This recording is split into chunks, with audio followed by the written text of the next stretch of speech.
जब हजरत नूह अल्लाह के हुक्म से कश्ती बना रहे थे, हर रोज एक बूढ़ी मोमिना औरत अपनी छोटी सी घटरी उठाए उनके पास आती। वो कहती, ए अल्लाह के नबी, कश्ती कब रवाना होगी? हजरत नूह मुस्कुराकर फरमाते, अभी देर है, वक्त आने दो। वो औरत वहां बैठी रहती, पूरा दिन इंतजार करती, फिर शाम होते ही घर वापस चली जाती। यह सिलसिला कई दिनों तक चलता रहा। एक दिन हजरत नूह ने उस बूढ़ी औरत से फरमाया, ए बूढ़ी अम्मा, जब जाने का वक्त आएगा तो तुझे बता दिया जाएगा। वो सर झुकाकर चल दी, मगर दिल में यकीन था कि जब कश्ती चलेगी नबी जरूर बुलाएंगे। वक्त गुजरता गया, फिर अल्लाह का अजाब आ गया। जमीन पर तूफान बरपा हो गया, पानी हर तरफ फैल गया और हजरत नूह की कश्ती रवाना हो गई। लेकिन हजरत नूह उस औरत को बुलाना भूल गए। जाहिरी तौर पर ऐसा ही हुआ। तूफान थम गया, समंदर की लहरें रुक गईं। कुछ वक्त बाद हजरत नूह के दिल में ख्याल आया कि चलो उस शहर को देखा जाए जहां से सब कुछ शुरू हुआ था।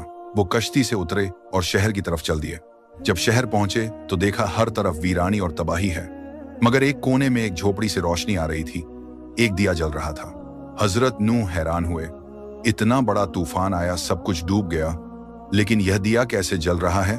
उन्होंने जोर से अल्लाहू अकबर कहा। झोपड़ी का पर्दा उठा, वही बूढ़ी औरत घटरी उठाए बाहर आई और मासूमियत से बोली, या नबी अल्लाह, क्या कश्ती अब तैयार है? चलें? हजरत नूह की आंखें हैरत से फैल गईं। उन्होंने पूछा, ऐ बूढ़ी अम्मा, तुझे कुछ भी पता नहीं चला? औरत ने सादा दिली से जवाब दिया, क्या नहीं पता चला या नबी अल्लाह?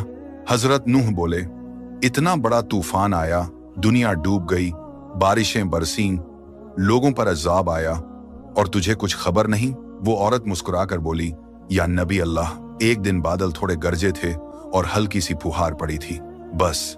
हजरत नूह ने आसमान की तरफ देखकर फरमाया, ए मेरे रब, यह क्या मौजिजा है? तब अल्लाह ताला ने उन पर वही नाजिल फरमाई, ए मेरे प्यारे नबी, इस औरत के दिल में तुम्हारी मोहब्बत थी और तुमने इससे वादा किया था कि जब कश्ती रवाना होगी तुम इसे ले चलोगे। तुम अपना वादा भूल गए, लेकिन मैं रब्बुल अलामीन तुम्हारे वादे का भी जिम्मेदार हूं।